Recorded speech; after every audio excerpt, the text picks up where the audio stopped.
Alors, bonjour à toutes et à tous. Bienvenue dans ce webinaire sur la gestion du risque radon organisé par le pôle énergie Bourgogne-Franche-Comté et notamment Karine Vrel qui travaille dans l'équipe du programme RESET. Donc, ce webinaire qui est à destination spécifiquement des établissements sanitaires et médico-sociaux de Bourgogne-Franche-Comté. Euh, Ce webinaire a été organisé dans le cadre de la Journée européenne du risque radon, qui est lieu le 7 novembre, et qui permet, ces journées européennes, de mettre en avant ces thématiques ou ces enjeux du risque radon. L'ASN a aussi programmé, en tout cas mis en œuvre une vidéo qui est plutôt pour le grand public, hein, pour sensibiliser sur ce risque que vous sera présenté par la suite.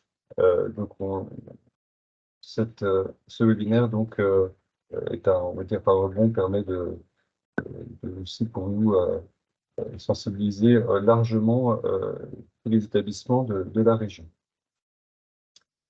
Les objectifs donc, de cette séquence, c'est déjà de comprendre ce qu'est le radon, ce risque naturel. Donc, Sylvain Andrès du CEPN qui se présentera et présentera sa structure, interviendra donc sur déjà le b.a.-ba, c'est quoi le radon? Sur les enjeux sanitaires, bien les connaître et puis les réglementations applicables alors c'est établissements sanitaires et médico-sociaux et pas que SMS, établissements sociaux et médico-sociaux, hein, c'est beaucoup plus large, hein, puisque là, on parle des 1200 établissements de Bourgogne-Franche-Comté, mais qui est valable aussi dans d'autres régions, hein, mais donc, on est bien sanitaires et médico-sociaux pour la cible. Donc, ce sera Elodie Ostruy de l'ARS qui donc interviendra. Et puis, je reprendrai la parole plus spécifiquement dans le cadre du programme RESET, c'est comment intégrer des projets de rénovation ou dans l'exploitation de son bâtiment, de ses équipements, pour faire des économies d'énergie, puisque c'est le cœur du programme. Comment on prend en compte ce risque naturel.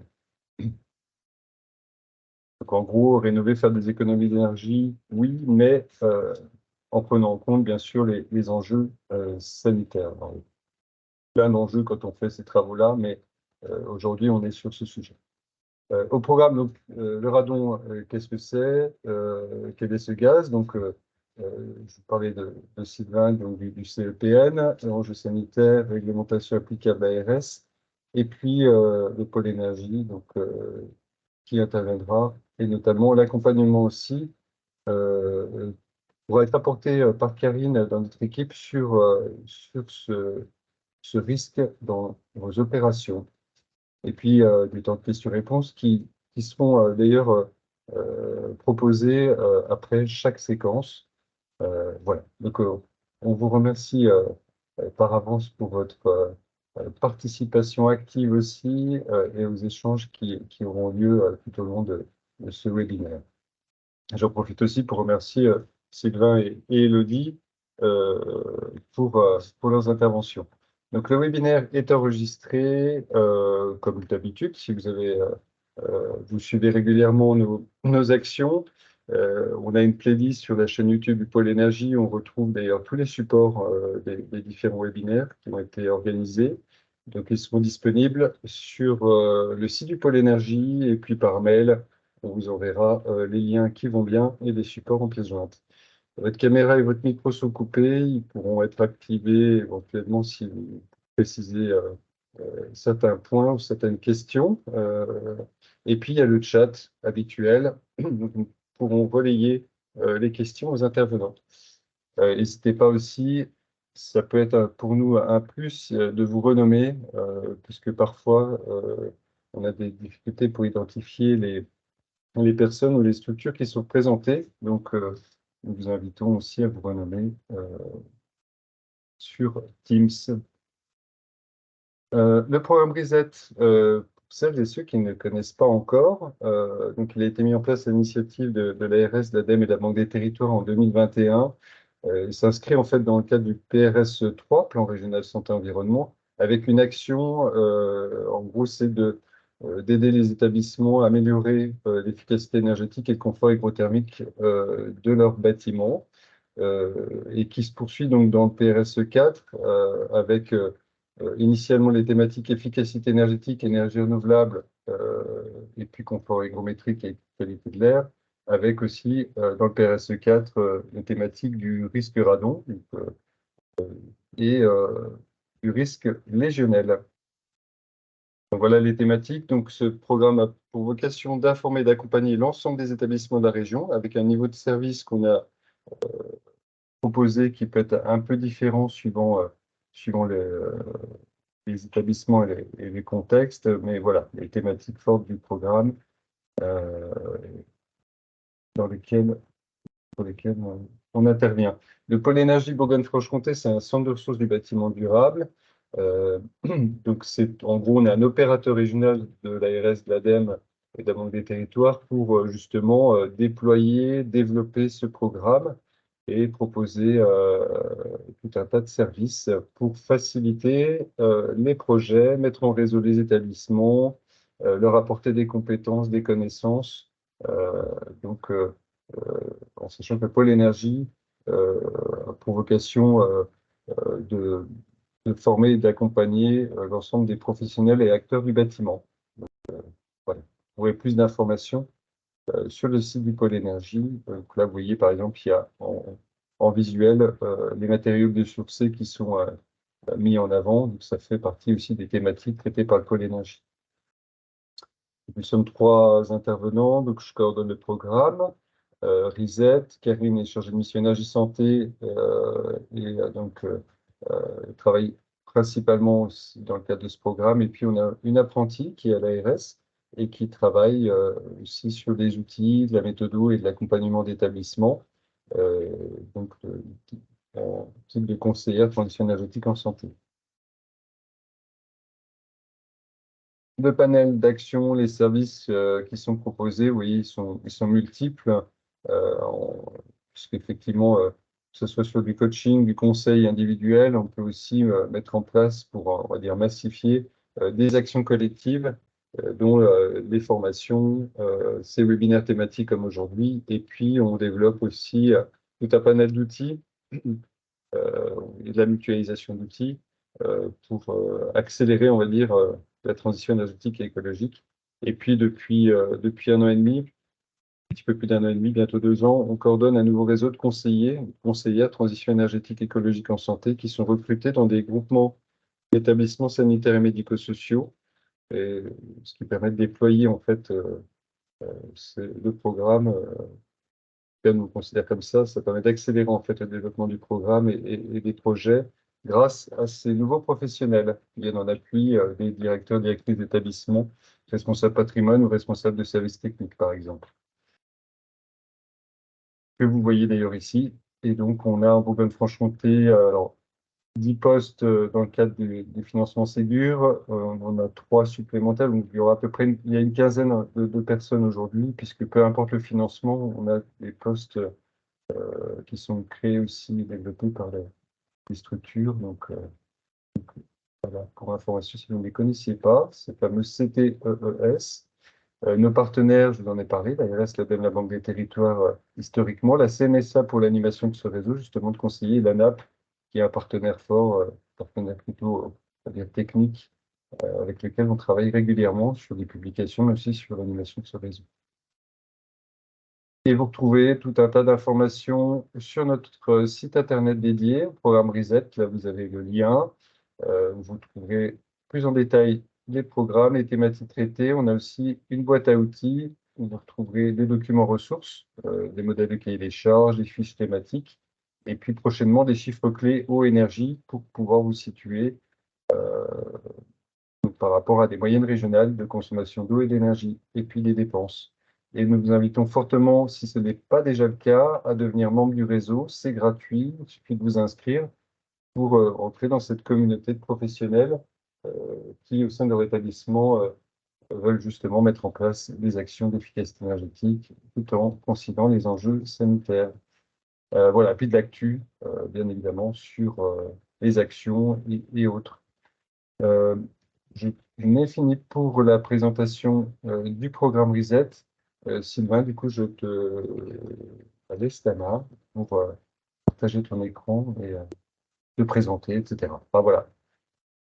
Merci beaucoup David pour cette introduction. Donc, moi, je vais me présenter très très brièvement, pas vous surcharger avec ça. Donc, moi, je suis Sylvain Andrès, je suis ingénieur en génie atomique et puis je suis chargé de recherche en radioprotection. Donc, j'espère que vous voyez mon écran. Peut-être David, si tu peux faire juste un signe de tête comme quoi tu vois Je effectivement vois ton l'écran. écran, mais il est en Ok, mode encore présentation. Si tu peux le mettre ok, en ouais. mode diapo. Toujours le jeu de la technique qui de- fonctionne toujours à l'essai, il faut quand même le dire. Et puis c'est vraiment durant le... Et là j'ai l'ordinateur qui est bloqué, forcément. Tu es sur double écran peut-être, non, Sylvain? Parce que parfois, ça arrive qu'on ait des modes présentateurs et puis en parallèle. Ah, bah, parfait. Ok, ouais, sinon C'est c'était très bien. prévu juste pour perdre 2 minutes. Bon, donc je vais enchaîner tout de suite peut-être sur les objectifs de la présentation. Donc ça c'est peut-être le point important qu'il faut noter. Donc là, je suis sûr que tout le monde est en train de noter. Donc ouais, les objectifs de cette présentation, c'est de vous donner quelques informations sur la radioactivité, donc phénomène intriguant parfois, anxiogène surtout, très souvent, et de vous replacer ça un peu dans un contexte historique. Donc ça va être un petit peu comme un cours de physique à l'ancienne. De comprendre en particulier au sein de toute cette radioactivité ce qu'est le radon, quelles sont ses caractéristiques un petit peu particulières et comment sa radioactivité à lui, l'exposition qu'il implique, qu'il induit, s'inscrit au sein de la radioactivité, j'ai envie de dire, générale.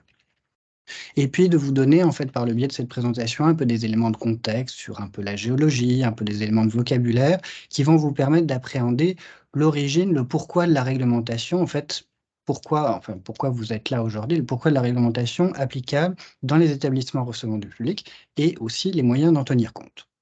Et donc, au bout du compte, cette présentation, c'est un petit peu une introduction à tout le reste, à ce qui va être vraiment présenté par l'Agence régionale de santé et ensuite par les actions plus visées dans le bâtiment. Voilà. Donc, alors, la radioactivité. Il faut tout d'abord que vous envisagiez que la radioactivité, c'est un phénomène qui est très récent, puisque ça a grosso modo, ça fait à peu près 120 ans qu'on a découvert ce phénomène, donc il est très probable que vos arrière-grands-parents, en tout cas mes arrière-grands-parents, n'avaient pas entendu parler du phénomène. Alors, tout a commencé de façon vraiment assez confidentielle, si je puis dire, dans un laboratoire. C'était même un sujet de thèse, en fait, qui a démarré en 1897. Donc, dans un laboratoire de physique à la Sorbonne, on avait, en termes de contexte, il y avait un savant français, Henri Becquerel, qui en 1896, il avait remarqué un truc, c'était que des minerais contenant de l'uranium étaient capables d'impressionner, de voiler des plaques photographiques. Donc, c'était l'époque où on n'avait pas les iPhone 12, on faisait des photos avec des plaques photographiques, enfin des plaques de verre pour le coup, sur lesquelles il y avait une pellicule en fait photosensible. Et donc ensuite, on imprimait les photos à partir de ça. Et il s'était rendu compte en fait que du minerai contenant de l'uranium était capable, voilà, de voiler de voiler ce film photosensible et donc ensuite, de marquer ce film photosensible et en résultat des courses, les photos étaient voilées. Bon. Donc c'était un phénomène qui avait été découvert un peu auparavant et donc on a Marie Sklodowska, donc c'était une jeune étudiante russe, enfin elle venait de Varsovie, mais Varsovie c'était la Russie à l'époque, donc jeune étudiante russe, elle entend parler de ce phénomène et puis elle se dit, bah voilà un bon sujet de thèse. Et elle propose à Pierre Curie, donc un physicien, c'était un pur physicien, Pierre Curie français, bah, de tester en fait tous les matériaux connus sur Terre à ce jour et de voir si eux aussi étaient capables d'émettre ces rayons, capables d'imprimer, enfin avaient cette capacité d'émettre ces rayons capables d'imprimer des plats photos. Alors, c'est un bon sujet de thèse, donc ils se mettent d'accord et puis plutôt que de fonctionner avec des appareils des plaques photographiques, un truc un peu long, faut manipuler, ils construisent cet appareillage-là qui est un petit peu, vous voyez, un petit peu bricolé finalement, mais voilà, les grandes petites choses ont des grandes finalités. Donc la radioactivité, ça a démarré avec cette espèce de montage un peu baroque, là, fait dans un hangar en plus, dans le centre de Paris. Et donc cet appareillage-là, en fait, il permettait de mesurer la quantité de rayons, puisque c'était bien des rayons, de la même façon que les rayons lumineux impliquent une plaque photo. Ici, on avait d'autres rayons qui imprimaient les plaques photos. Donc cet appareillage-là, il permettait de mesurer la quantité de rayons qui étaient émises par les différents matériaux. Donc plutôt de fonctionner sur la détection du style il y a pas, là on avait déjà une notion de quantification des rayons qui était possible avec cet appareil. C'est un appareil un peu électrique, je ne rentre pas du tout dans le détail, mais voilà, ils avaient déjà, au-delà de la simple détection, ils s'engageaient déjà dans la mesure de celui-ci. Bon. Alors Marie Curie, elle va tester tous les matériaux purs connus sur Terre à ce jour, il y en avait une grosse centaine, quelque chose comme ça, et elle va conclure finalement que seuls 2 matériaux purs, à savoir l'uranium et puis le thorium, étaient capables d'émettre ces rayons. Spontanément, ce rayonnement, et donc un rayonnement, in fine, c'est de l'énergie, hein. Un rayonnement, c'est simplement de l'énergie qui est transportée. Bon, voilà, donc la thèse se déroule gentiment comme ça et puis en effectuant ces mesures quantitatives, on est vraiment dans la mesure, les 2 savants, Pierre et Marie Curie, qui entre-temps sont mariés, hein, ça allait très vite. Donc les 2 savants, ils constatent qu'un type de minerai bien particulier, le minerai qui est présenté sur la photo, qui est un minerai dit de pechblende, qui contient de l'uranium. C'est les traînées jaunes ici qui sont un oxyde d'uranium que vous voyez. Donc ce minerai-là émettait des rayons. Jusque-là, c'est normal, ça contient de l'uranium. Mais en fait, il émettait quantitativement beaucoup plus de rayons que l'uranium lui-même. 4 fois plus. Ce minerai-là était 4 fois plus que ce que sa concentration en uranium le justifiait.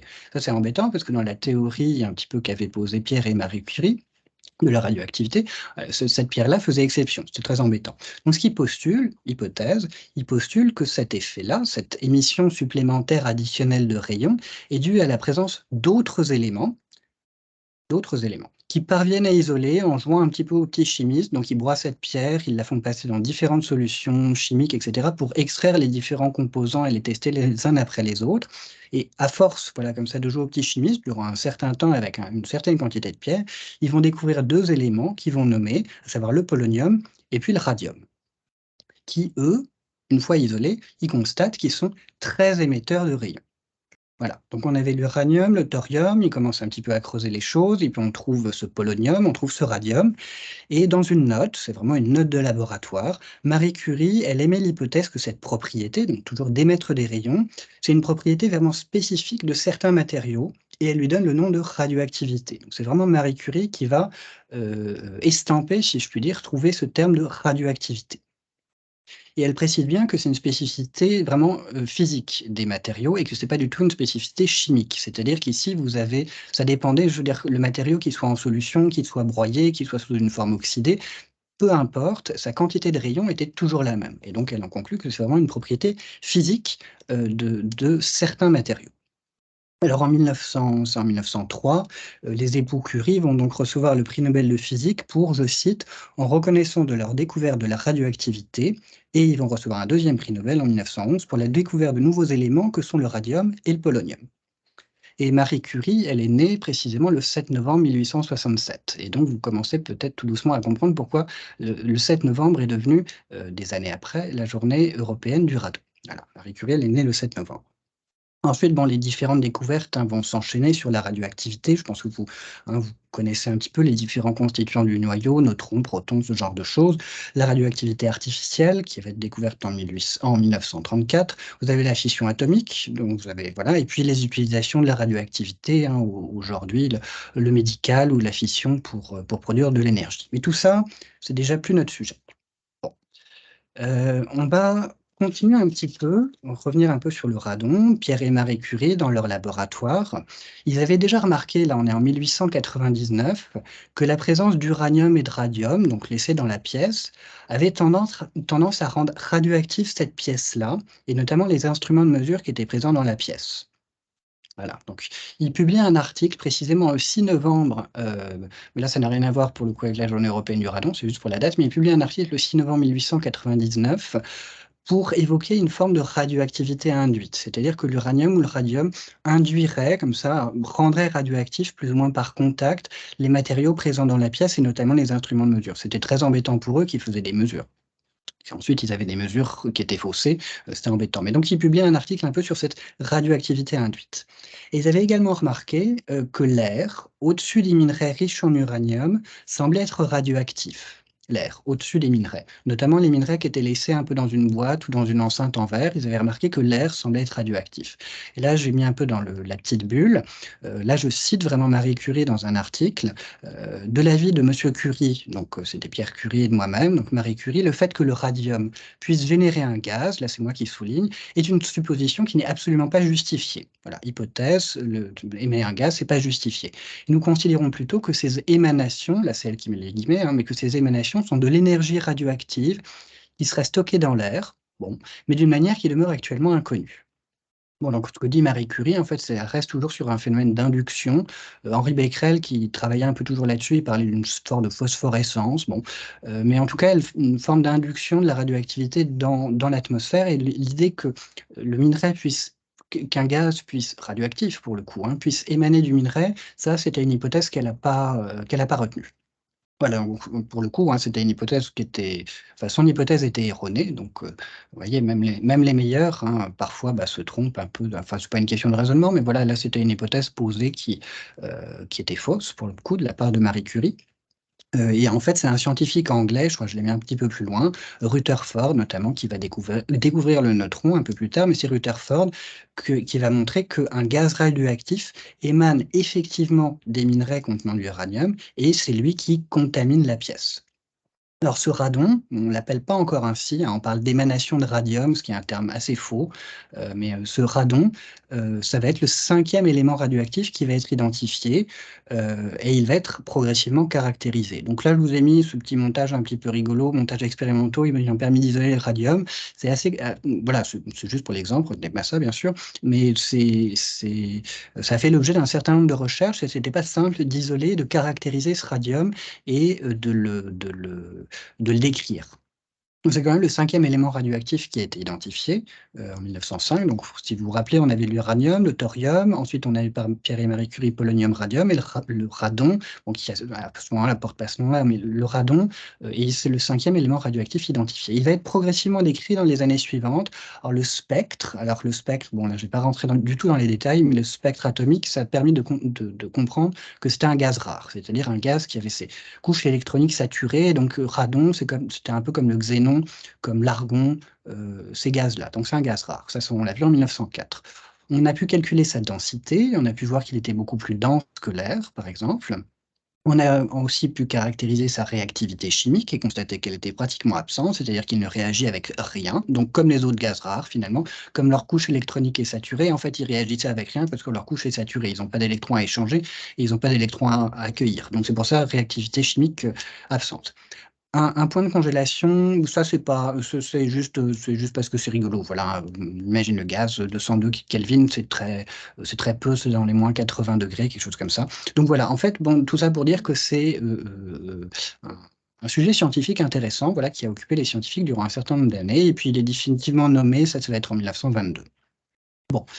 Ouais. Alors peut-être je peux vous donner à présent quelques définitions parce que j'ai employé des termes là qui étaient un peu qui font pas partie du langage courant. Donc la radioactivité, finalement, donc ce terme estampé par Marie Curie, c'est simplement la capacité qu'ont certains noyaux, pour le coup, on est vraiment à l'échelle du noyau, de se désintégrer, de se transformer comme ça spontanément, ce qu'il y a sur l'image, cette espèce d'agitation là un peu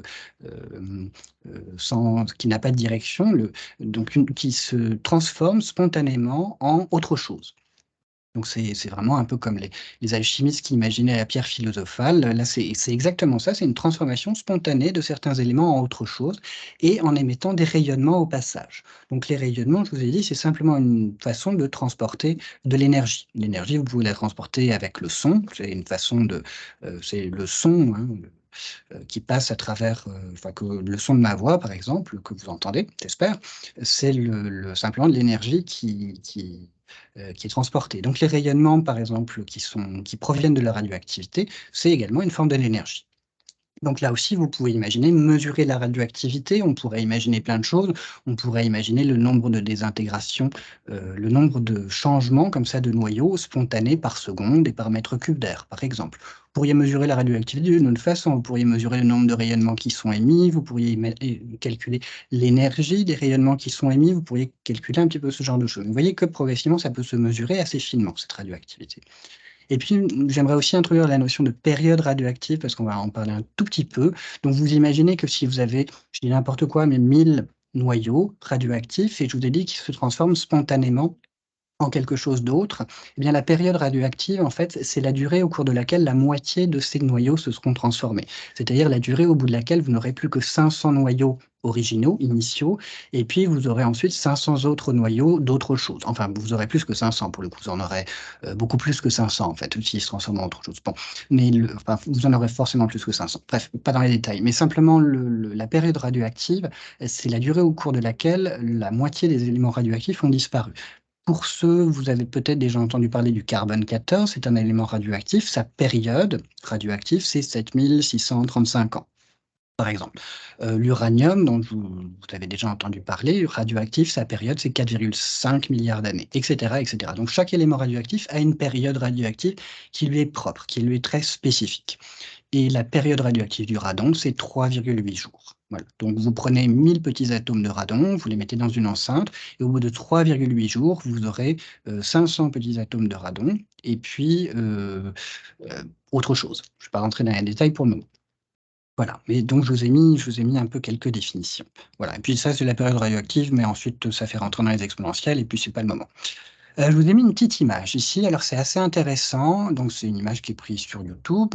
Vous voyez, en fait, donc cette pierre, vous reconnaissez peut-être les traînées jaunes. En fait, c'est de l'oxyde de UO3. C'est un oxyde d'uranium. Donc, c'est une pierre de pêche blendeuse, une solution mou ou un autre truc, style uranite ou quelque chose comme ça. Mais c'est une pierre qui contient beaucoup, beaucoup, beaucoup d'uranium.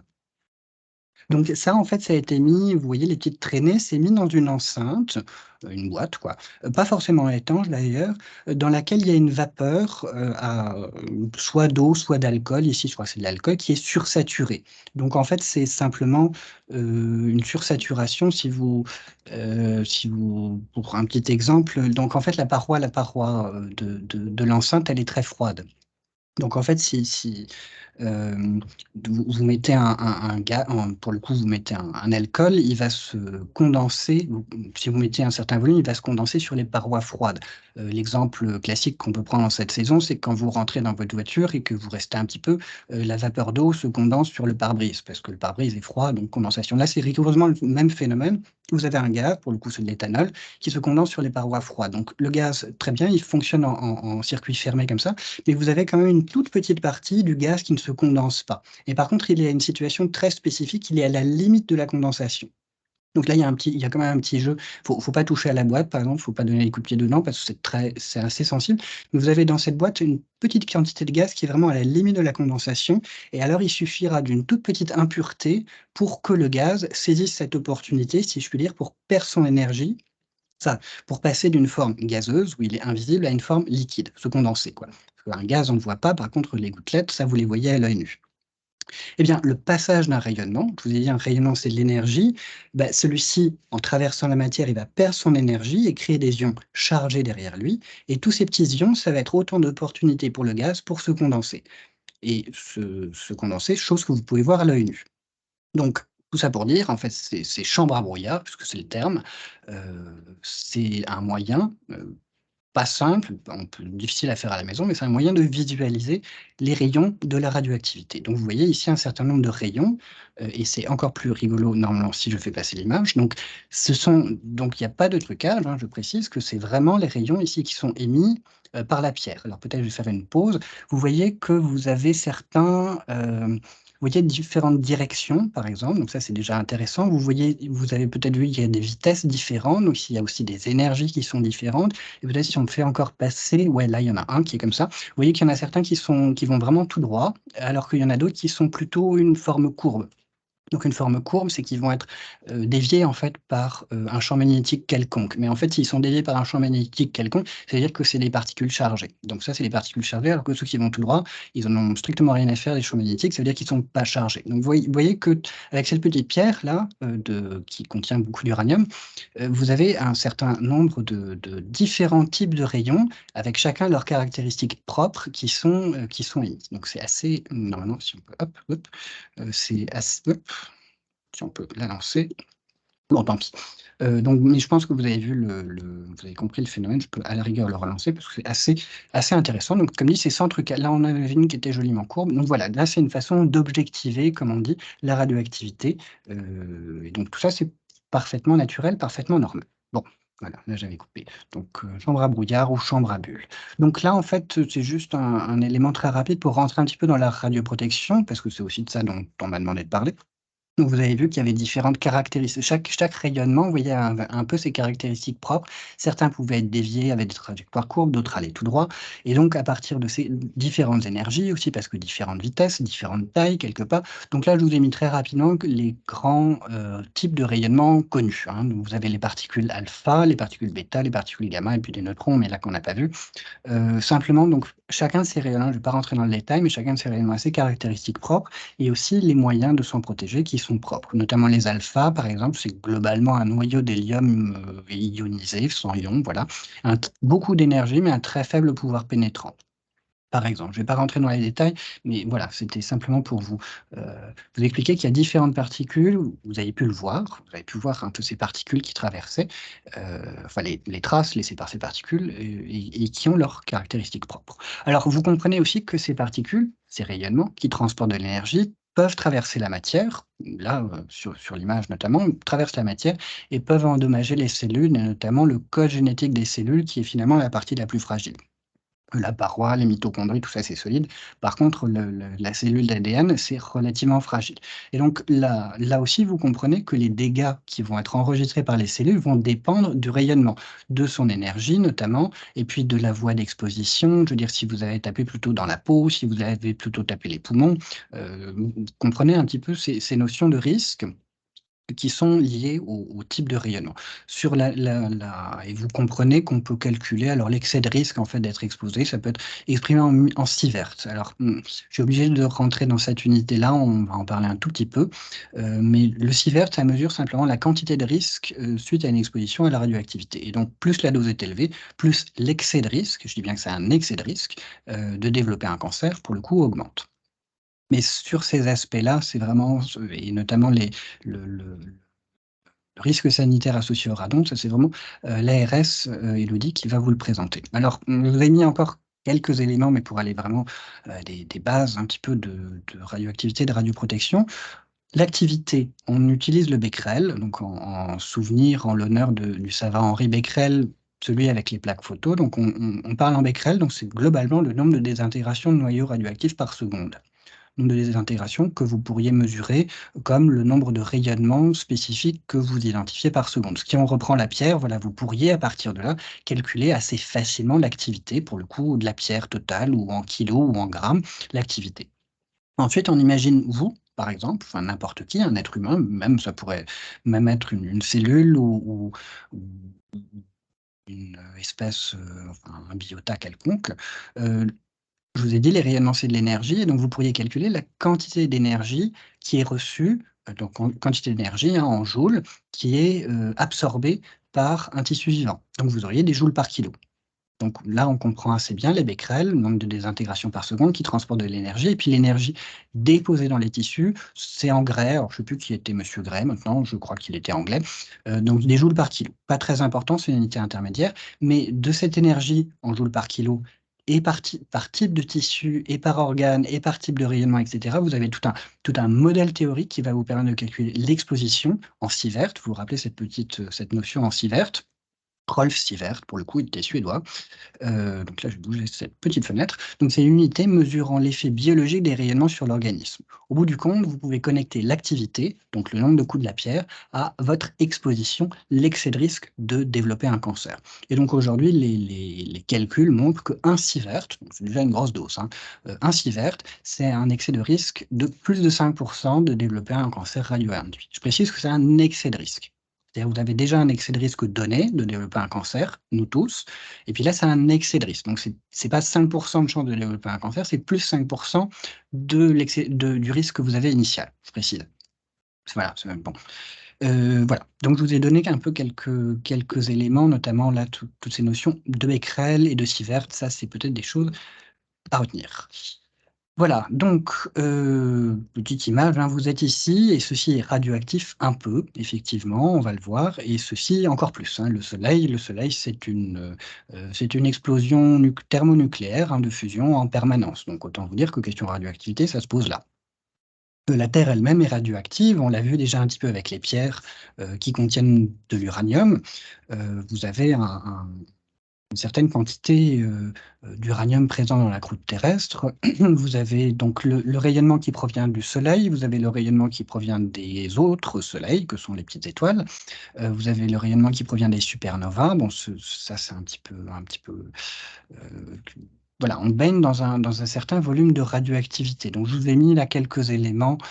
Donc ça, c'est une vieille source, mais vous voyez globalement, hein, le rayonnement cosmique, l'écorce terrestre qui contient l'uranium, le thorium, aussi du potassium-40.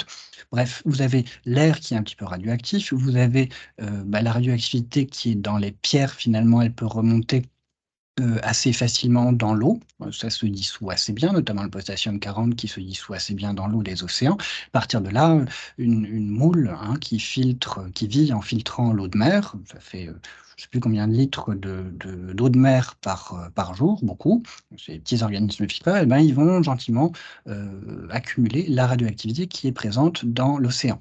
Une vache contient une certaine quantité boit de l'eau, qui peut contenir des radioéléments, mange de l'herbe, qui peut aussi contenir des radioéléments. Bref, la vache, le lait, et puis bon, je ne refais pas le cycle du carbone, mais vous voyez un peu le truc. Et donc finalement, l'homme et la femme, on voit que c'est une vieille image, l'homme et la femme donc sont exposés comme ça au quotidiennement par l'inhalation, donc par l'ingestion. Là, on est sur de l'exposition interne, aussi à l'extérieur, en exposition externe, de radioéléments qui sont un petit peu du quotidien. Voilà, à travers notre alimentation, en respirant, nous assimilons des éléments radioactifs et nous sommes nous-mêmes radioactifs parce qu'on a un peu de potassium-40, on a un tout petit peu de métaux lourds radioactifs qui traînent chez nous. Et donc, globalement, un être humain d'un poids normal, c'est 8000 becquerels. C'est-à-dire que chaque seconde, chacun de vous, assis devant son ordinateur, émet 8000 petits rayons. Enfin, pas 8000 petits rayons, mais il y a 8000 désintégrations chaque seconde qui se produisent là tout de suite dans votre organisme. Au bout du compte, l'exposition moyenne par source d'exposition peut être calculée. Là, c'est un document de l'Institut de radioprotection et de sûreté nucléaire qui est disponible sur leur site internet et vous voyez qu'il parle d'une dose en millisievert. Et vous avez parlé un petit peu avant de cette notion de calcul du sievert qui provenait du grec, qui provenait du becquerel. Donc vous voyez, là, on peut commencer. Déjà, vous avez un peu les clés pour appréhender certaines notions qui sont un peu techniques. Donc vous voyez que la moyenne en France est 4,5 millisievert par an. Voilà, donc avec une répartition, différente en fait selon votre comportement, selon le lieu où vous vivez et là je vais pouvoir faire une connexion assez facile. Vous voyez l'exposition de Manon Radon, là j'ai fait un zoom. Donc Manon Radon, elle habite dans une zone à forte concentration en radon avec un niveau élevé de rayonnement tellurique. Bref, ce que ça veut dire, c'est qu'elle habite dans une zone où il y a visiblement pas mal d'uranium dans les roches. Donc son exposition, elle, à Manon Radon, elle est à 11,7 millisieverts par an. Donc c'est déjà presque 3 fois plus que la moyenne française. Et puis vous voyez que d'autres personnes, voilà, Benoît Saint-Jacques qui mange beaucoup de crustacés et de fruits de mer, son exposition, voilà, il est dedans. Donc l'un dans l'autre, chacun d'entre nous, est exposé, mais différemment. Donc finalement, là, en quelques minutes, j'ai pas trop regardé la montre, j'espère que je suis pas trop en retard. Mais vous voyez que vous avez déjà vu pas mal de choses historiquement. On a parlé de Marie Curie, qui est née le 7 novembre, Pierre et Marie Curie, les différentes découvertes. On a déjà pas mal de mots de vocabulaire qui sont venus. La radioactivité, les rayonnements ionisants, les interactions un petit peu avec l'ADN. Et donc qu'un certain risque est imputable à la radioactivité et qu'on peut connecter tout ça entre des becquerels et des sieverts. Et puis, je vous ai parlé de la radioactivité naturelle qui est partout, finalement, même au-dessus des océans. Et on est tous exposés, chacun de nous, mais différemment selon notre comportement et puis les lieux où l'on vit. Ce qui me permet de faire la transition donc assez facilement maintenant avec le radon. Donc le radon, au-delà des découvertes qu'on a pu faire au début, vraiment avec des tubes à essai, on a pu le caractériser de mieux en mieux, le radon. Donc on sait désormais que le radon provient de l'uranium présent dans le sol, donc c'est un descendant radioactif de l'uranium naturellement présent dans le sol. Donc c'est vraiment un gaz, et donc là Marie Curie avait vraiment commis une hypothèse totalement erronée. Le radon est bien un gaz qui émane littéralement des minerais de l'uranium, en tout cas enfin de l'uranium en général, et donc en particulier de l'uranium présent dans les roches. C'est un gaz, il est radioactif lui aussi, c'est-à-dire il se transforme spontanément en quelque chose d'autre. Pour le coup, vous voyez des poloniums, du plomb 214, du bismuth 214, à nouveau un polonium 214, etc. Il y a donc toute une chaîne de désintégration et à chaque fois l'émission de rayonnement. Il est imperceptible, comme beaucoup de gaz, inodore, incolore. C'est un gaz rare, on l'avait vu, il est très peu réactif chimiquement et sa période est de 3,8 jours. Mais voilà, et ça aujourd'hui on le sait, c'est disponible partout, mais au final, c'est des choses qui ont été découvertes, vous l'avez vu, un peu par les savants dans les années 1904-1920. Le radon et ses descendants sont solides. Alors, le radon est un gaz, par contre, ses descendants radioactifs sont solides. Donc, c'est un peu scabreux à imaginer, mais vous avez le minerai qui contient de l'uranium, d'accord? Un gaz radioactif émane de ce minerai, d'accord? Et ce gaz se transforme spontanément avec une période de 3,8 jours et ses descendants, eux, sont radioactifs. Alors, pour le coup, là, ne me demandez pas pourquoi, je ne sais pas, mais ses descendants sont radioactifs et sont solides, surtout. Voilà, donc c'est très bizarre, un gaz qui se transforme spontanément en des éléments solides. Bon, quoi qu'il en soit, il se transforme en ces éléments solides qui sont eux-mêmes radioactifs. Donc, vous voyez, il y a toute une accumulation, finalement, d'énergie qui est émise par le radon. Et puis une unité de mesure qui va être assez logique, assez rationnelle, assez commode. Pour le radon, ça va être le becquerel par mètre cube d'air, c'est-à-dire vous prenez 1 mètre cube d'air, 1 mètre sur 1 mètre, et puis vous comptez le nombre de désintégrations imputables au radon. Et donc ça vous donne la concentration, c'est un abus de langage, mais la concentration en radon dans l'air peut être exprimée comme ça en becquerel par mètre cube. Si on fait un tout petit peu de géologie, mais très rapide, parce que c'est pas du tout ma spécialité, mais juste conceptuellement, hein, là, on zoome, on prend un bon microscope et puis on coupe une pierre qui contient de l'uranium.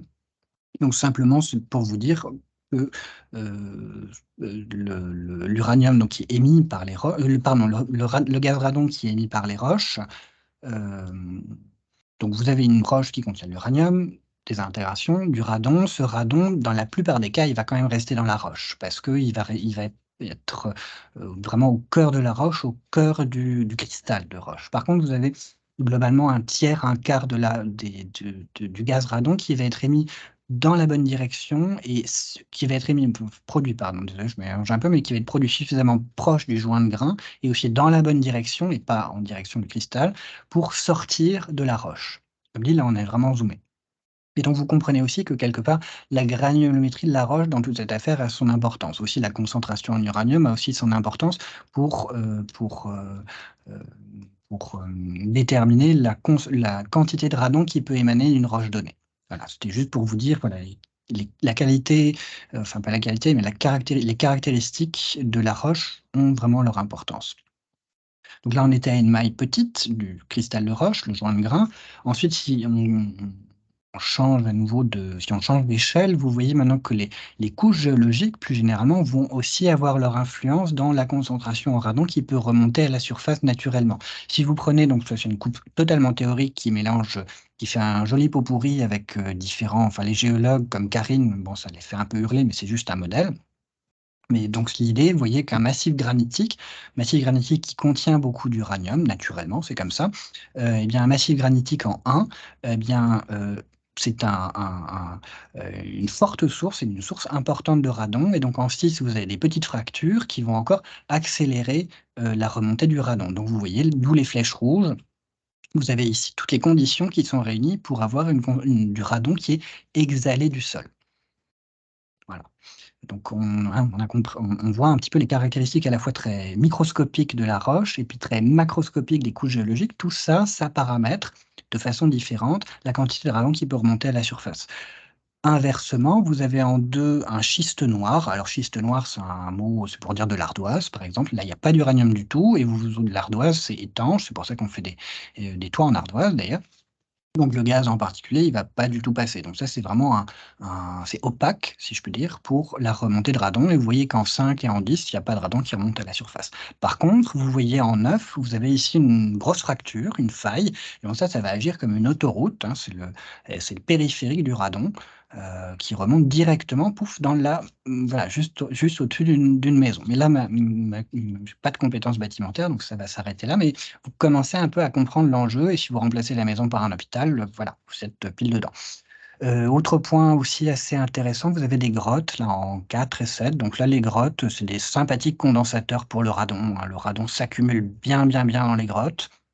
En plus, selon les conditions de température à l'extérieur et de pression, ça peut vraiment fonctionner comme des accumulateurs et comme tous les accumulateurs en électricité, d'un coup, ils peuvent se décharger. Si d'un coup la pression, pour le coup, baisse à l'extérieur, par exemple, le radon va bien se décharger, donc vous pouvez avoir une grosse exhalaison de radon. C'est assez notamment à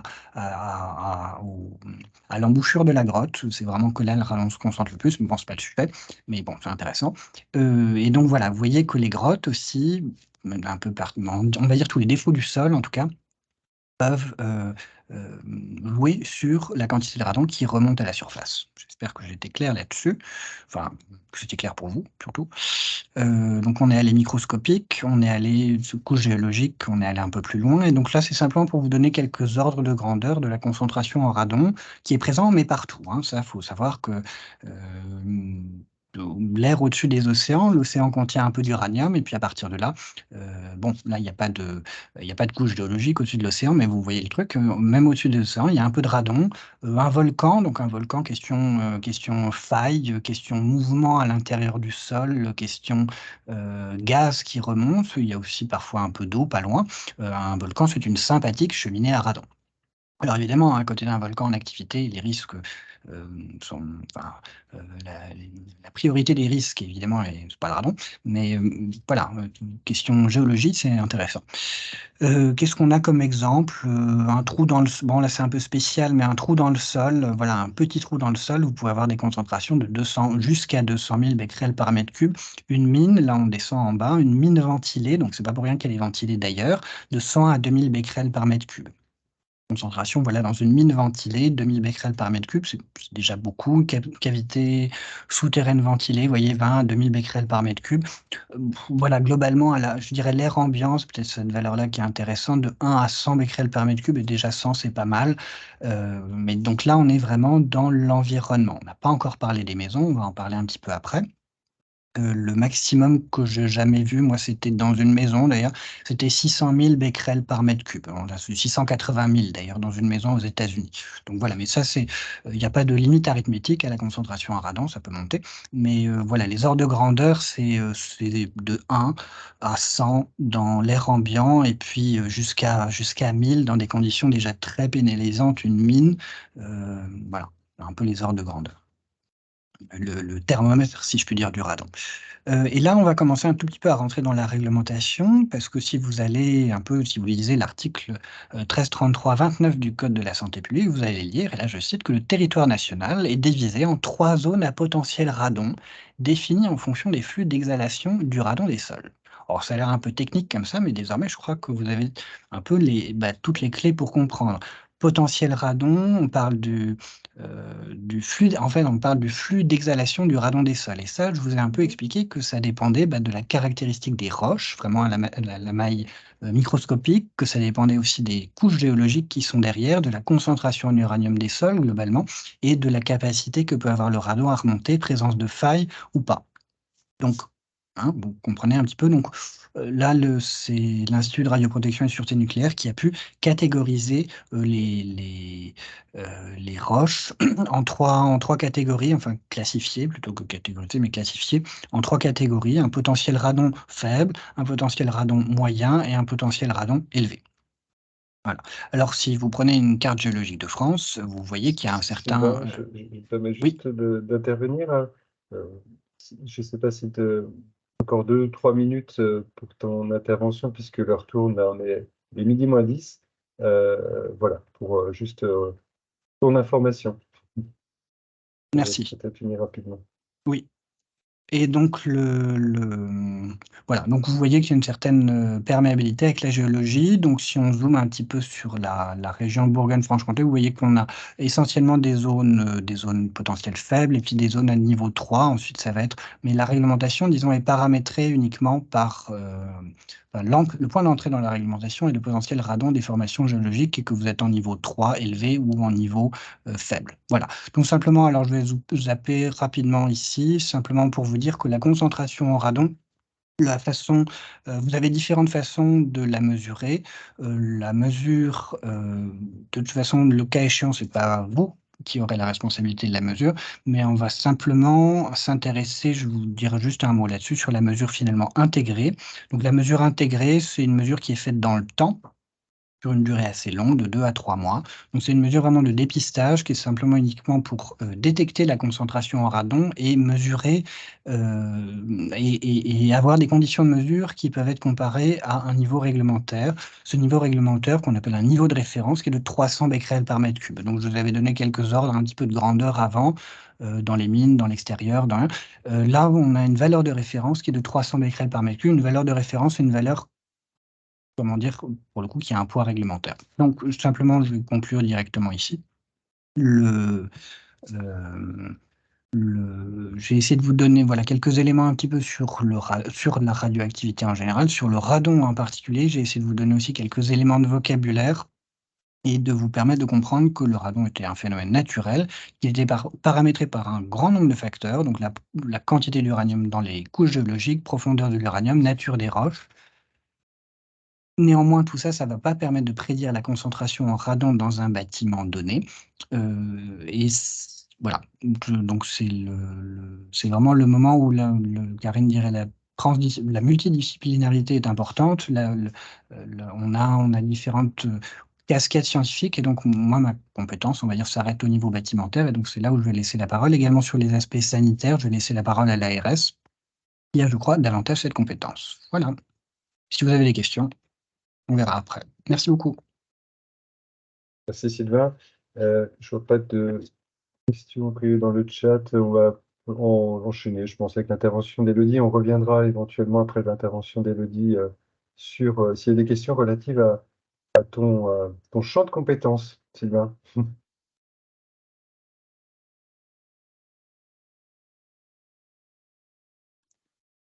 Merci à tous. Merci Sylvain pour cette présentation.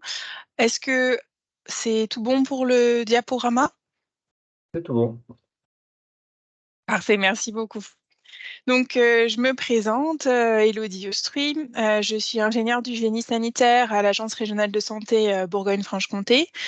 Et je participe à ce webinaire pour vous présenter les risques sanitaires liés au radon ainsi que la réglementation qui est applicable dans certains établissements recevant du public. Donc, elle se fera cette présentation en 2 temps, les risques sanitaires, puis la réglementation adossée au Code de la santé publique. Donc, tout d'abord, pour démarrer, comme vous l'a expliqué Sylvain Andrès du CEPN, le radon est un gaz qui est issu d'un phénomène tout à fait naturel, phénomène géologique, pour lequel le radon est produit. Et ce gaz se déplace jusqu'à la surface de la Terre, jusqu'à arriver au niveau de l'atmosphère dans lequel il se dilue. Mais finalement, la problématique où il y a un enjeu sanitaire, c'est lorsque ce gaz s'accumule dans nos bâtiments, notamment du fait du confinement de celui-ci. Donc, sauf qu'en réalité, enfin, c'est pas une, comment dire? C'est pas une différence, mais on passe tout de même entre 80-85 de notre temps dans des espaces clos, que ce soit, dans notre lieu de travail, à notre domicile ou dans les transports en commun, par exemple. Et donc nous respirons finalement, 80-85 d'un volume d'air journalier qui est issu d'un air intérieur potentiellement, pollué avec, du gaz radon, mais également par ses descendants solides qui sont eux-mêmes radioactifs, comme on vous l'a expliqué précédemment. Et c'est donc cet air potentiellement pollué que l'on respire la plupart du temps chaque jour, potentiellement, hein, bien évidemment, qui va finalement être inhalé, traverser notre système pulmonaire et venir jusqu'à arriver à un système alvéolaire, hein, donc jusqu'au tissu mou que constitue cet organe. À la différence, par exemple, du tissu de la peau qui a une fonction de barrière, là, on est vraiment sur une des cellules qui sont très fragiles parce qu'elles ont un rôle de perméabilité, évidemment, pour capter l'oxygène, retourner le CO2, et donc de ce fait, elles sont beaucoup plus sensibles. Et les descendants solides, en l'occurrence, qui peuvent se fixer sur les poussières, vont venir se fixer, se déposer sur ces cellules et donc continuer leur activité de radioactivité. De ce fait, ce gaz et descendants produisent donc, comme vous l'a expliqué Sylvain, des rayonnements alpha, donc en réalité de l'énergie. Et cette énergie peut venir provoquer des lésions au niveau de l'ADN. Alors certaines sont réversibles parce que notre corps humain est bien fait, mais d'autres ne le sont pas. Et c'est à partir de ce stade-là, finalement, où s'engage potentiellement un processus de cancérogénèse. Donc c'est la raison pour laquelle le Centre international de recherche sur le cancer a classé le radon comme un cancérigène pulmonaire certain depuis 1987. Donc, les risques sanitaires sont évalués sur la base de nombreuses études épidémiologiques qui ont démarré dans les années 70 sur les populations des mineurs d'uranium, parce qu'on avait rapidement identifié un excès de cancer dans ces populations, mais finalement, dans un second temps, sur la population générale également. Et toutes ces études ont permis de mettre en évidence une certaine dynamique de risque et notamment le fait que le risque de développer un cancer du poumon lié au radon augmente selon deux facteurs. Le premier qui est l'activité volumique du radon dans l'air, c'est-à-dire sa concentration dans l'air. Plus évidemment il y a de radon dans l'air, plus il y a de risque de développer un cancer du poumon, mais également en fonction de sa durée d'exposition, puisqu'on est dans ce cadre-là sur une exposition chronique, donc de longue durée, plus on est exposé dans le temps au radon et plus ce risque augmente.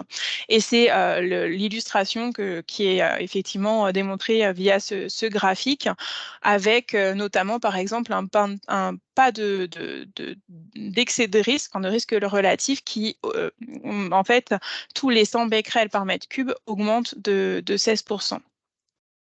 Donc, on voit d'ailleurs sur ce graphique également que l'augmentation du risque est proportionnelle au niveau d'exposition et que celui-ci existe tout de même à des faibles doses. Donc, on voit ici finalement qu'autour des 100-200 becquerels, on a tout de même un risque relatif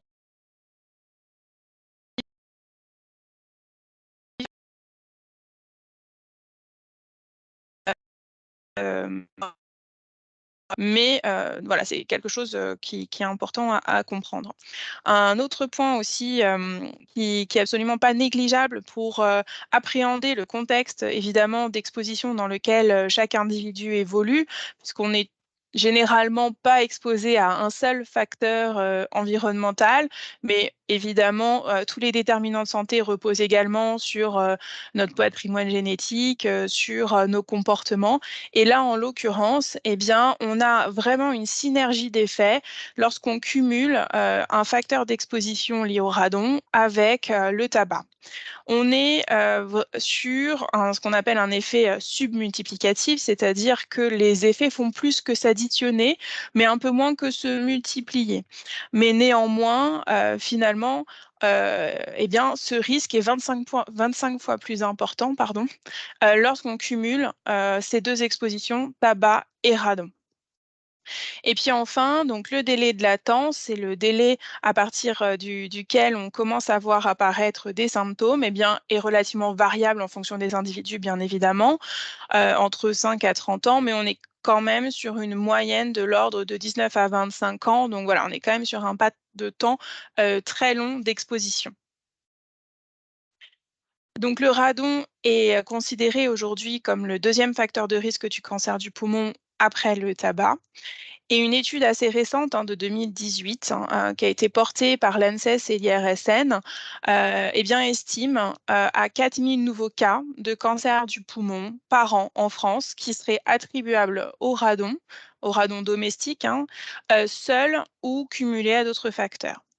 Pareil, on est à peu près de l'ordre de 3000 décès liés à un cancer du poumon par an, attribuables au radon domestique seul ou cumulé à d'autres facteurs, ce qui représente tout de même une part de 10% des décès de décès par cancer du poumon.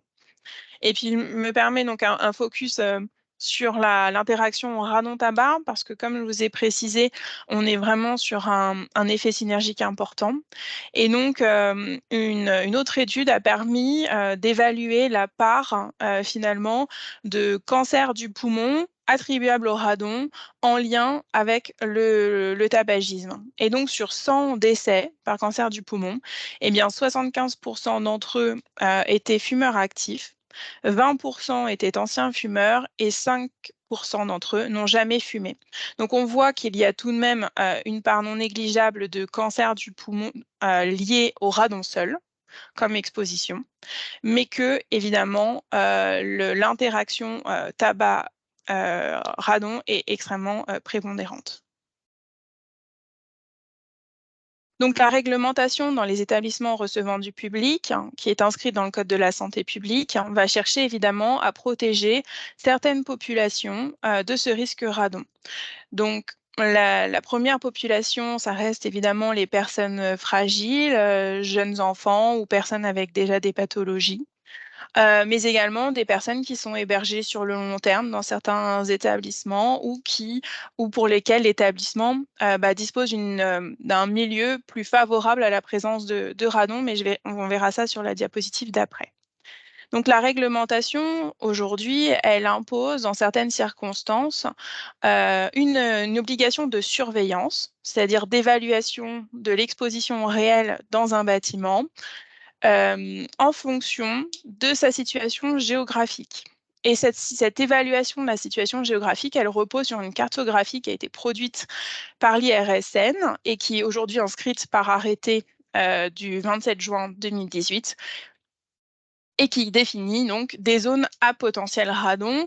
Donc chaque commune aujourd'hui a un potentiel radon une catégorie de potentiel radon qui lui est propre, et c'est notamment à partir de cette structuration que s'applique la réglementation.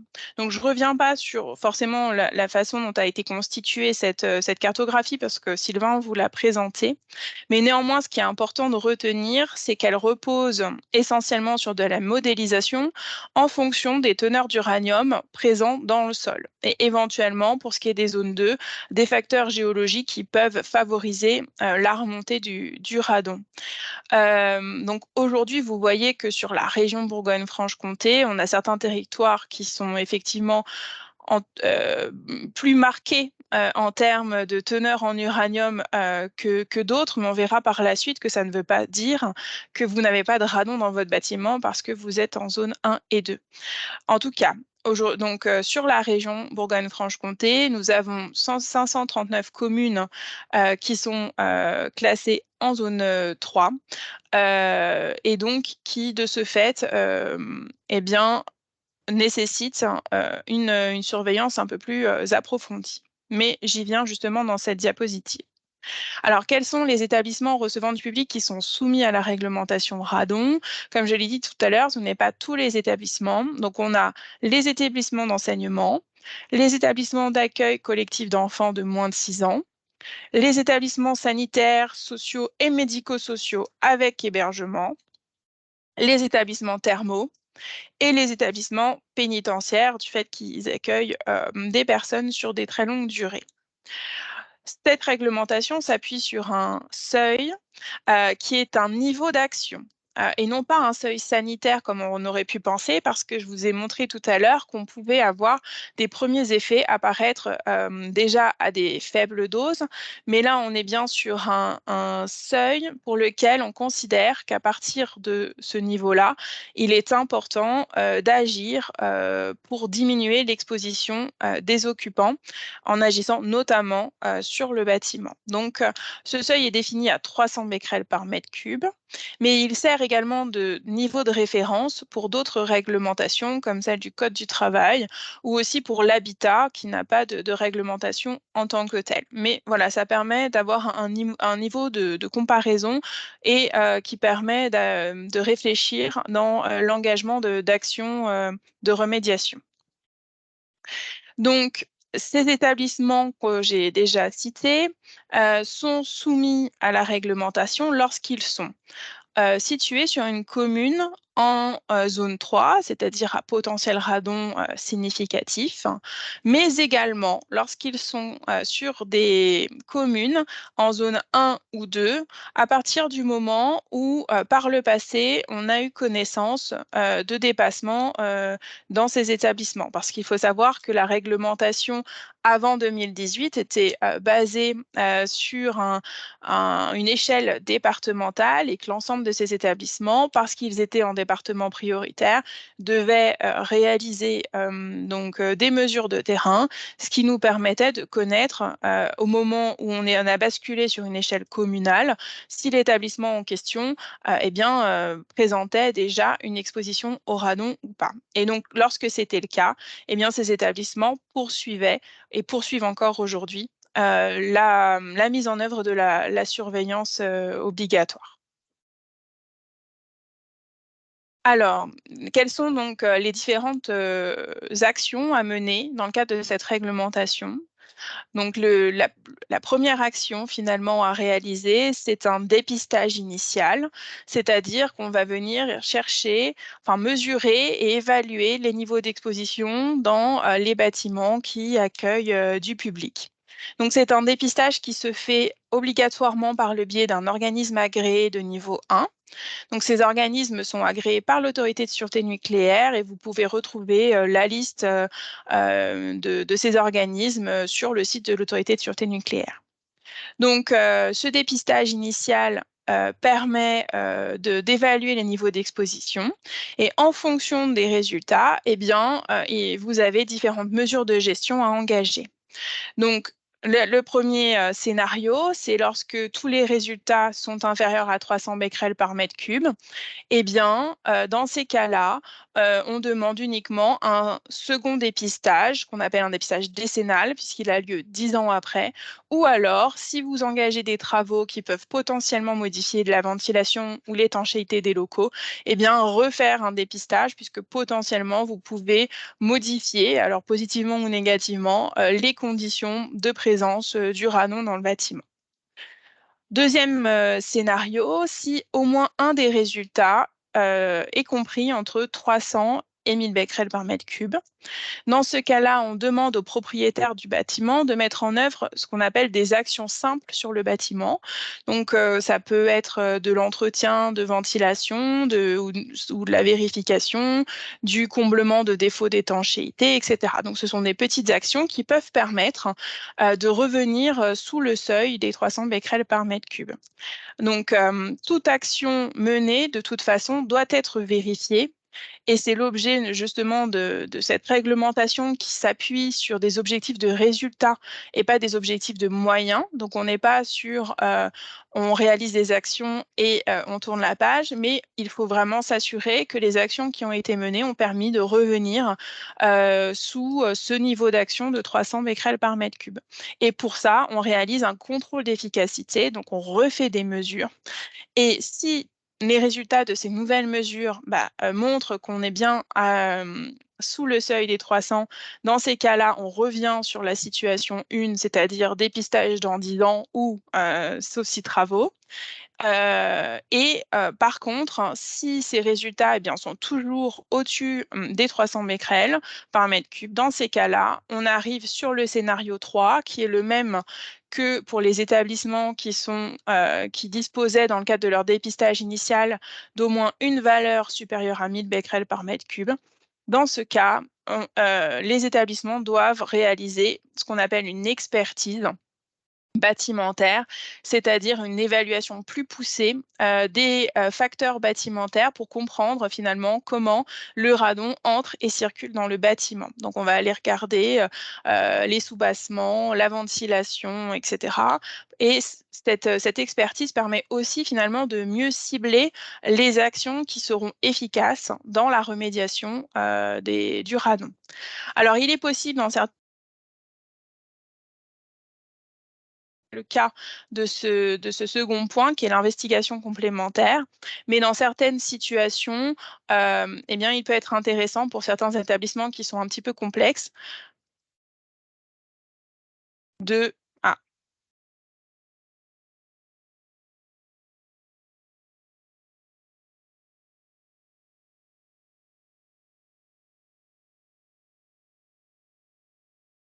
ça y est, je suis revenue, je crois. J'ai eu une petite coupure, me semble-t-il. Donc, je reprends pour... Ouais, c'est ça. Oui, je Pour sais pas les si c'est chez moi, mais oui, c'est ça. Non, bah, j'ai vu un message s'afficher sur mon écran en mettant veuillez patienter, nous vous reconnectons. Donc voilà, je me suis dit que c'était moi. Donc je reprends mes explications. Donc l'expertise, elle est obligatoire quand on dépasse les 1000 becquerels par mètre cube ou quand on a 2 fois des résultats supérieurs à 300. Mais les investigations, elles, complémentaires, pardon, elles ne sont pas obligatoires, mais elles permettent vraiment d'aller finalement mesurer finement tous les points d'entrée potentiels, les voies de transfert pour évidemment être là aussi plus efficace hein, sur le volet remédiation. Et ces investigations complémentaires sont réalisées par un organisme agréé de niveau 2.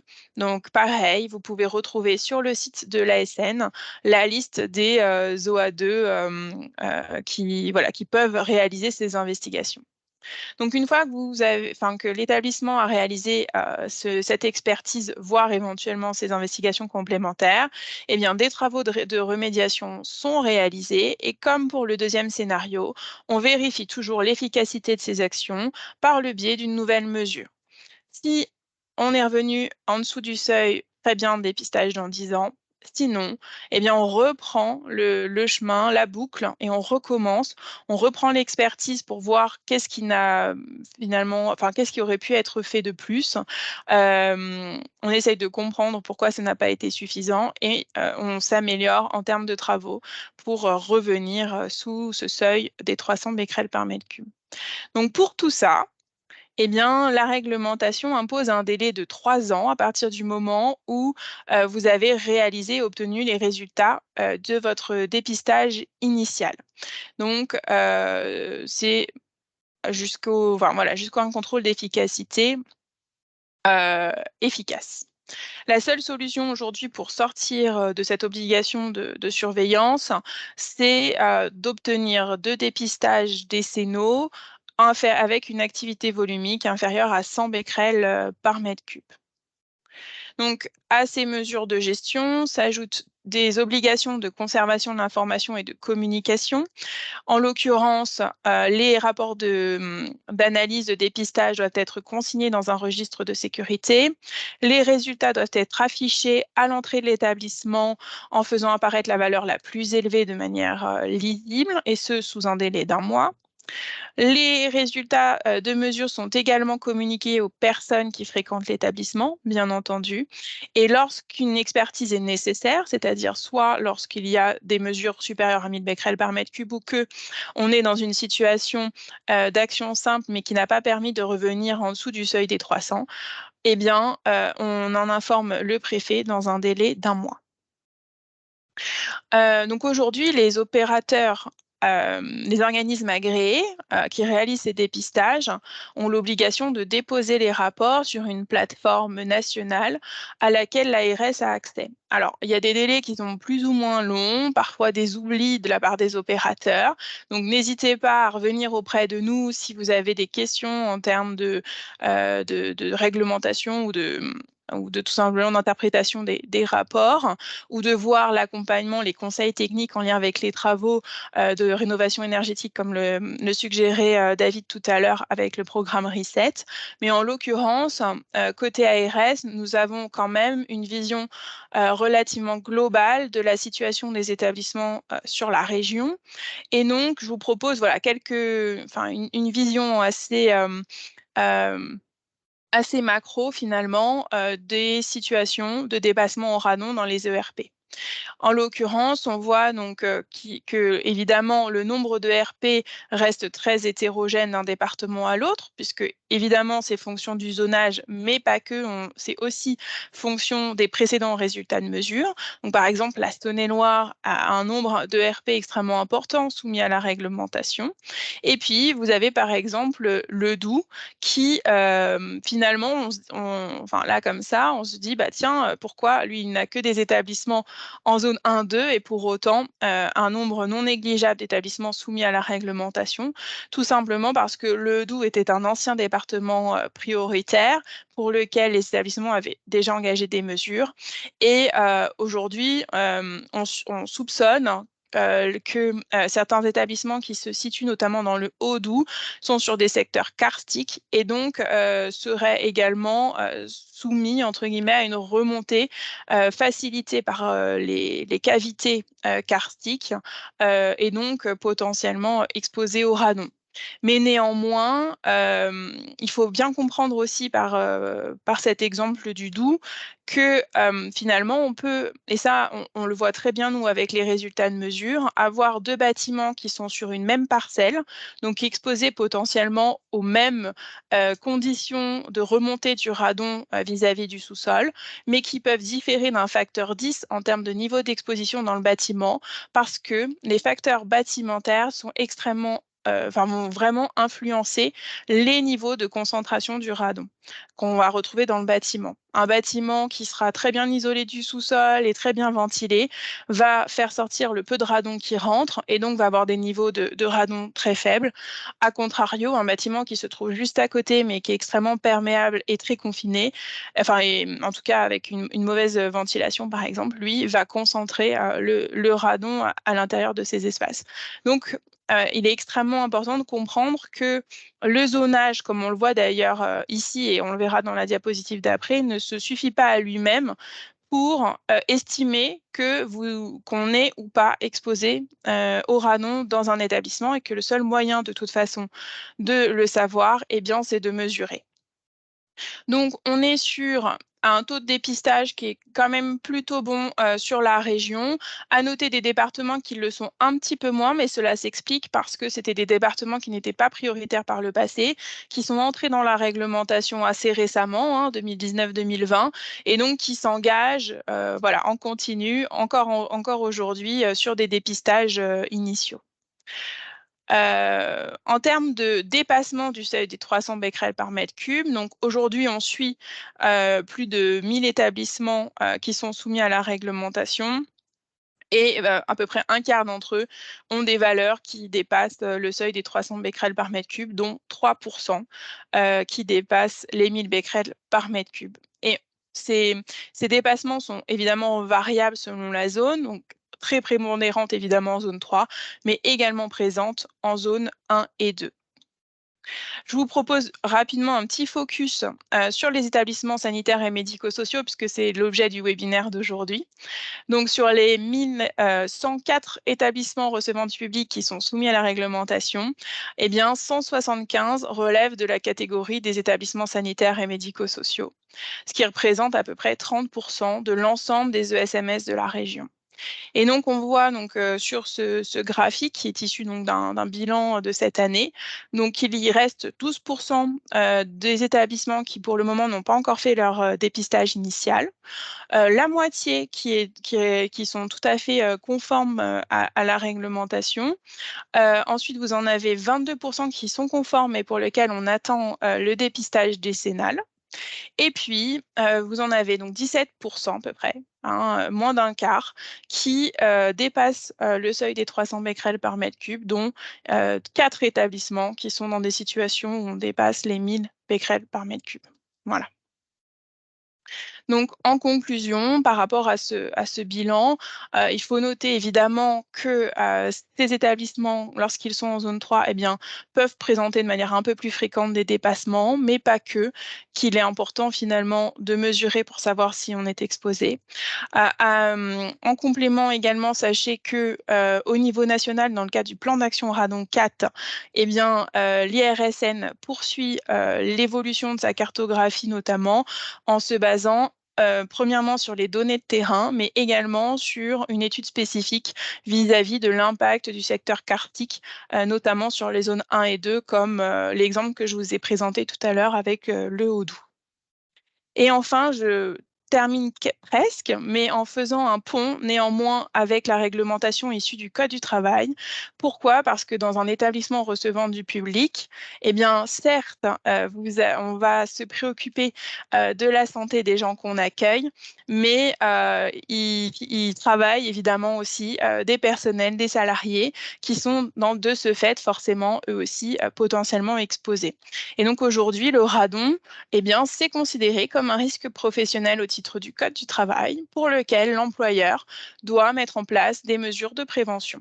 Et eh bien, les établissements sanitaires et médico-sociaux font partie évidemment des établissements pour lesquels s'appliquent ces dispositions Code du travail.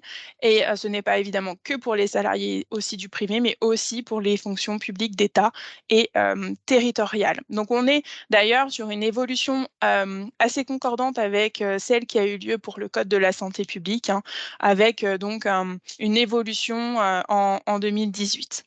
Alors, ça reste un schéma un peu complexe, mais l'idée, c'est pas de rentrer dans les détails parce que je ne suis absolument pas spécialiste sur la question. Mais néanmoins, pour vous présenter un peu le cheminement, la réflexion d'évaluation des risques qui, finalement, est assez proche de celle qu'on applique pour le Code de la santé publique. Donc, évidemment, cela repose sur une démarche d'évaluation de risque où l'employeur commence par une analyse documentaire. Donc, il va essayer d'évaluer s'il peut y avoir potentiellement un risque dans son établissement, soit en regardant évidemment le zonage de la commune, mais aussi, pourquoi pas, en allant s'informer d'éventuelles mesures qui ont été faites dans l'habitat ou dans d'autres établissements à proximité de son site géographique, ou par peut-être des analyses faites dans l'établissement lui-même par le passé, etc. Donc en tout cas, il va rechercher via différentes sources si potentiellement il peut y avoir un risque sur son établissement, ou en tout cas pour ses salariés. Dans ces cas-là, si c'est le cas, eh bien, il procède à de la mesure pour évaluer les niveaux d'exposition. Dans ce cas-là, pas d'obligation pour le Code du travail de faire appel à un organisme agréé. Il peut poser lui-même des dosimètres et réaliser de ce fait la mesure. Mais enfin voilà, non, il n'y a pas d'obligation dans ce cadre-là. Mais néanmoins, c'est bien de savoir de poser les dosimètres en connaissance de cause, parce que c'est pas si évident que ça, on les pose pas de manière aléatoire. Mais ça, c'est des choses qui voilà, sont précisées dans le guide, notamment de prévention des risques radon qui a été produit par l'ASN et la Direction générale du travail. Donc, si les résultats eh bien, sont inférieurs à 300 becquerels par mètre cube, qui est dans ces cas-là un niveau de référence et pas un seuil réglementaire, eh bien, ça s'arrête là. Sinon, eh bien, il procède à des mesures de réduction du risque, c'est-à-dire qu'il va agir sur le bâtiment, réaliser des travaux potentiels pour améliorer évidemment et diminuer ce risque radon. Toujours même principe, vous voyez, on agit et on vérifie. Donc, on réalise une vérification de l'efficacité par une nouvelle mesure.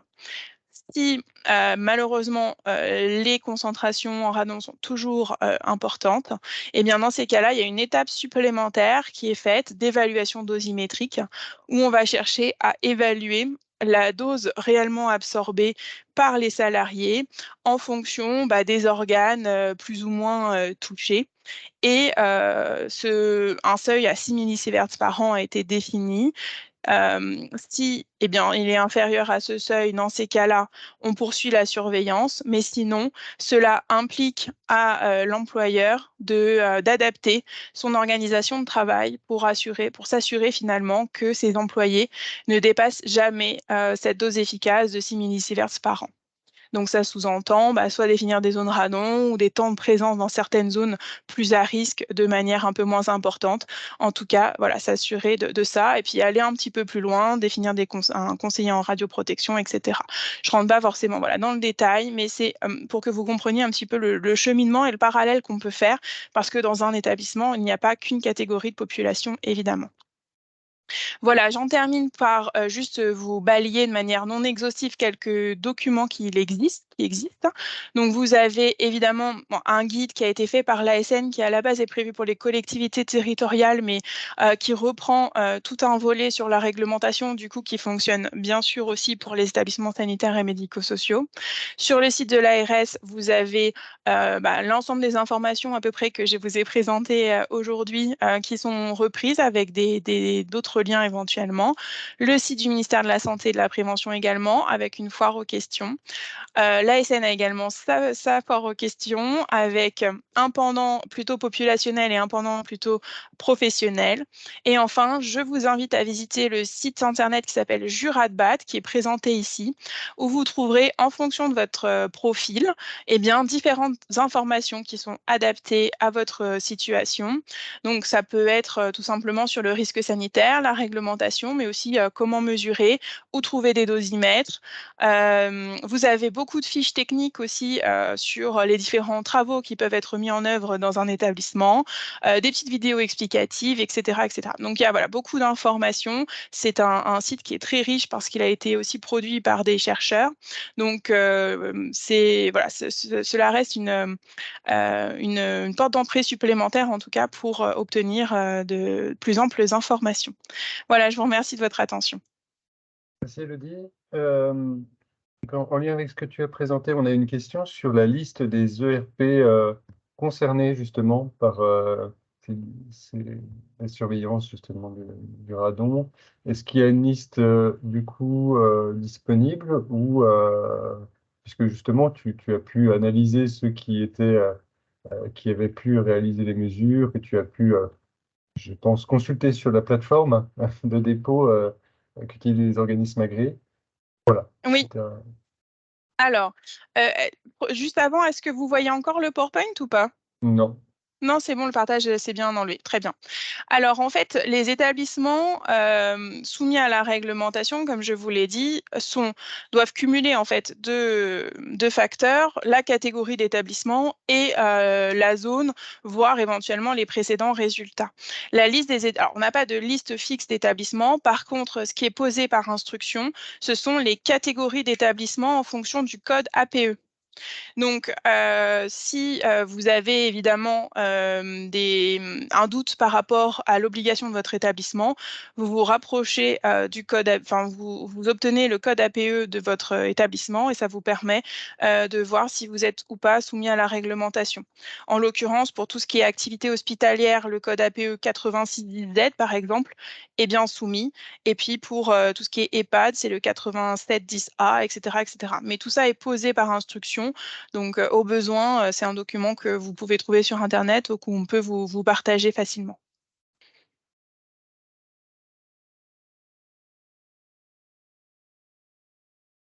Oui, suivant la commune, etc., il y a des obligations qui sont un peu différentes. On a bien vu, j'en ai un, deux, trois. Et je pense qu'il y a eu ce recoupement, j'imagine, entre le code APE et la commune concernée. Et c'est là où est-ce qu'il y a une liste au niveau de l'ARS, si tu veux, qui est déjà réalisée pour les ES et EMS, Alors, nous, ESMS. on a fait effectivement ce travail de croisement. Mm. Donc, on dispose de la liste des 1104 ERP Mm. soumis à la réglementation. Alors, cette liste peut parfois varier parce que certains des établissements parfois ne font plus d'activité d'hébergement ou tout simplement ferment ou changent de D'accord. destination. Donc, ça, voilà, ça peut varier. Donc, nous, effectivement, on a fait ce travail-là. D'ailleurs, on a, à l'été 2022, relancé les établissements sanitaires et médico-sociaux qui n'avaient pas fait de dépistage ou pour lesquels on n'avait pas eu de suite à une valeur en dépassement. Mais en tout cas, voilà, n'hésitez pas à revenir auprès de l'ARS pour savoir si vous faites ou pas partie de cette liste au besoin. Oui, Parce qu'il n'y a puis, pas de liste prédéfinie ni communiquée en ok, tant que telle. Ça voilà, dépend de la situation de l'établissement. Mm. d'accord, très bien. C'était oui, effectivement la question. Et puis, une autre possibilité aussi, Karine, donc, dans l'équipe Reset, peut aussi, en fonction de vos établissements, si vous avez une liste avec les adresses, aussi faire cette petite vérif préalable, faire le lien avec Elodie. Donc, ça, voilà, il y a une possibilité de vous faciliter l'accès à cette info sur vos obligations. Et puis, voilà, c'est un peu ce rôle pour que vous puissiez gagner un petit peu de temps et Mhm. redécrypter tout ça.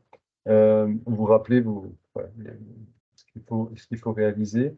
Donc, les présentations sont bien sûr en ligne sur le site internet et puis du Reset et puis par mail.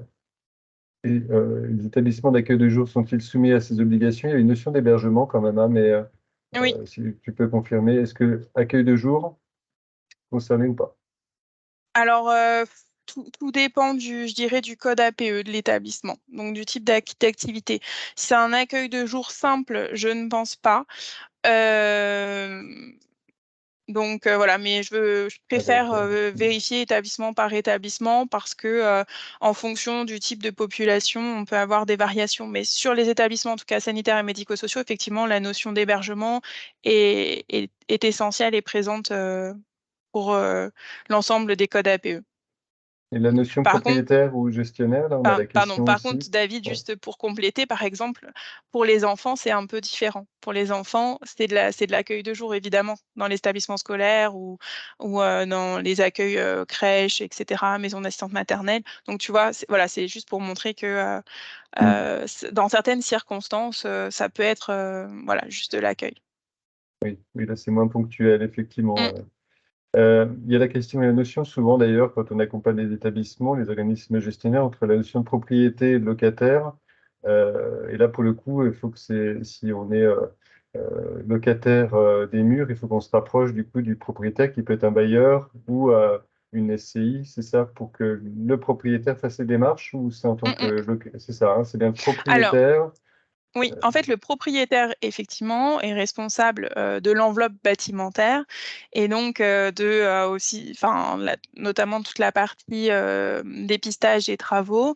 Alors, parfois, dans certaines circonstances, eh bien, il peut y avoir une délégation de tâches par convention à l'exploitant. Donc, là aussi, chaque situation d'établissement est différente en fonction des pouvoirs délégués à l'exploitant dans le cadre de cette convention d'hébergement. Ok. Donc, préférez-vous ces documents contractuels et puis ensuite, C'est ça ça, demande un petit peu de recherche, mais de c'est le gymnastique. jeu. Voilà. Il y a une question sur qui chez Reset. Alors oui, donc nous on travaille au pôle énergie avec Karine pour le programme Reset, donc c'est bien Karine Vrel. Vous aurez ses coordonnées, c'est elle qui a organisé le webinaire, donc elle pourra venir en conseil, puisque ça fait partie aussi de nos missions de venir en conseil ponctuel sur aussi ces sujets-là. Voilà, il est déjà 12h31. Je vais juste passer quelques diapos. Et puis, bah, vous aurez les coordonnées aussi d'Élodie. Karine peut faire la porte d'entrée, orienter, etc. Donc, voilà. Et puis, on reviendra effectivement sur l'analyse de vos contrats. Pareil, c'est des choses avec lesquelles vous pourrez, c'est des points sur lesquels vous pourrez regarder avec ma collègue, qui malheureusement n'a pas pu animer le webinaire aujourd'hui, puisqu'elle a une petite extinction de voix.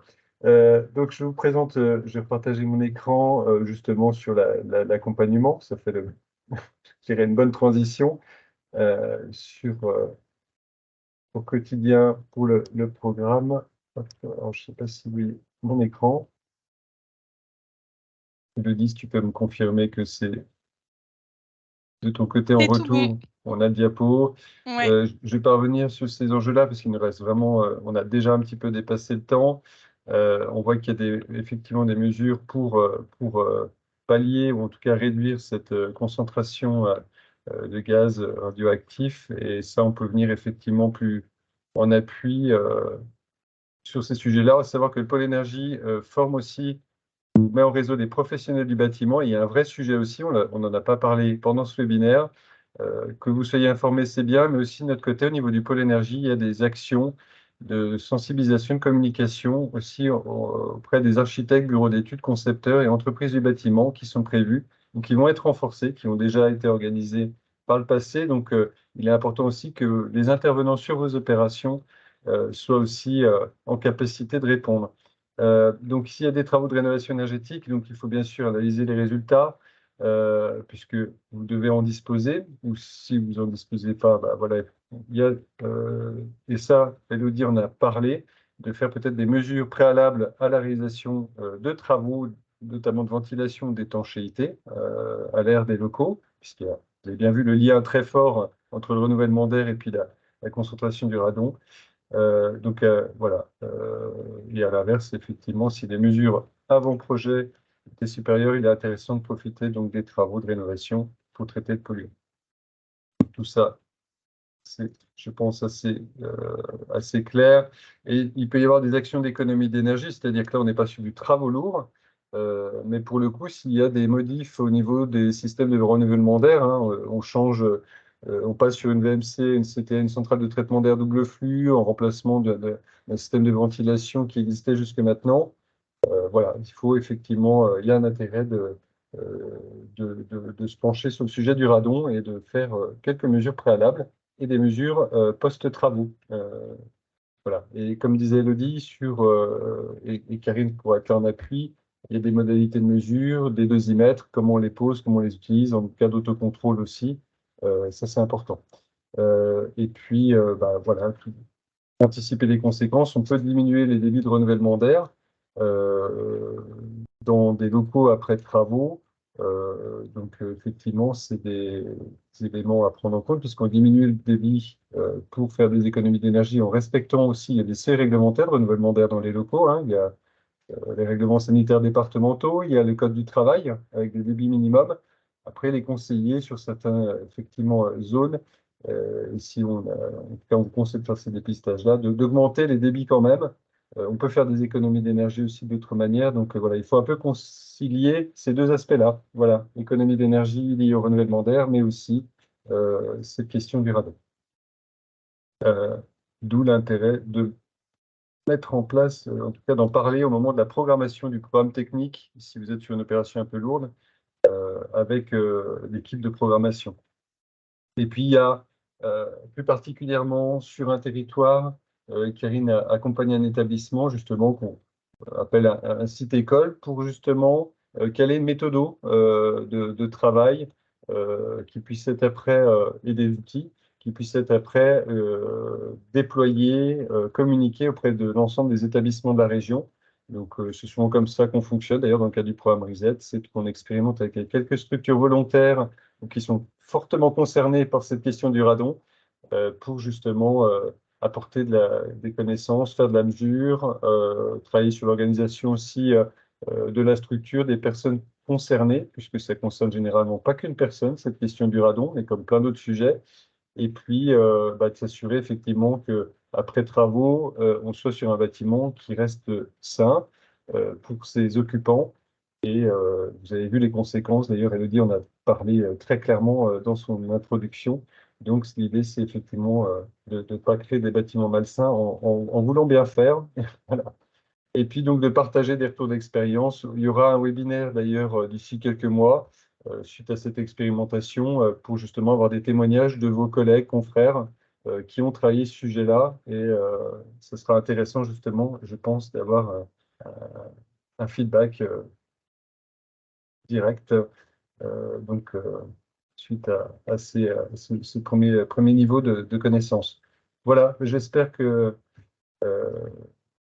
les infos qui ont pu être apportées vous aideront déjà à démarrer, en tout cas à planifier un certain nombre d'actions. Ça passe, vous avez vu, par les mesures préalables aussi, de vérifier ce qui est mesuré. Aussi, actuellement, on parlait d'organismes agréés, il faut un peu se remettre dans des documents. Mais voilà, c'est un travail qui peut être intéressant, notamment lorsque vous avez une opération de travaux. Voilà, on va terminer donc sur cette diaporama. Vous voyez qu'on a pour différents types d'établissements des mesures d'accompagnement plus ou moins poussées. Et là, on est vraiment dans la mesure du coaché pour ce bâtiment école, établissement école, pardon. Merci à vous, Sylvain et Elodie. Merci à Karine, ma collègue, hein, c'est elle qui a finalement conçu cette action et l'organiser. N'hésitez pas à revenir vers elle. Vous aurez ses coordonnées. Et puis, je vous souhaite un bon appétit, une bonne journée. Et puis, à très vite pour d'autres webinaires. Merci à tous. À bientôt. Merci beaucoup. Bonne journée.